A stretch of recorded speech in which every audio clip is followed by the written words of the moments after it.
Hi, my name is Amit Gilutz, and I'm a composer originally from Israel and currently studying in the United States.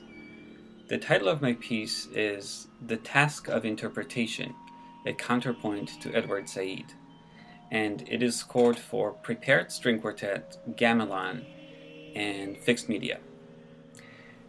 In putting these two very different ensembles together on stage, a traditional Indonesian ensemble and a traditional Western music ensemble, I wanted to thematize that very combination. And so I went back to the work of Edward Said, the late Palestinian-American literary theorist, who's one of the most important thinkers in the field of post-colonialism.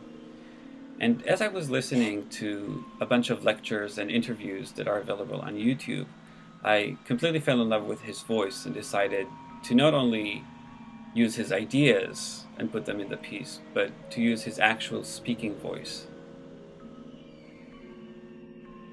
For a long time now, I've been fascinated with the question of music's ability, or the lack thereof, in participating in the practice of social justice.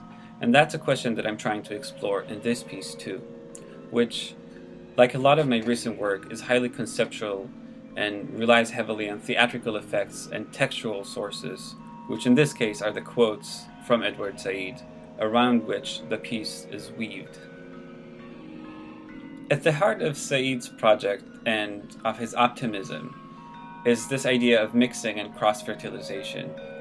And I try to parallel that in the music, in that right at the outset, the string instruments are prepared, so their sound world comes closer to that of the gamelan instruments. And then towards the end of the piece, the gamelan instruments are bowed as though they were string instruments, while the string players move to literally play on gongs. And I like to think of that not so much as a cultural exchange, but more like an imaginary encounter through which everyone involved get an increased range of possibility, and in this case, sonic possibilities.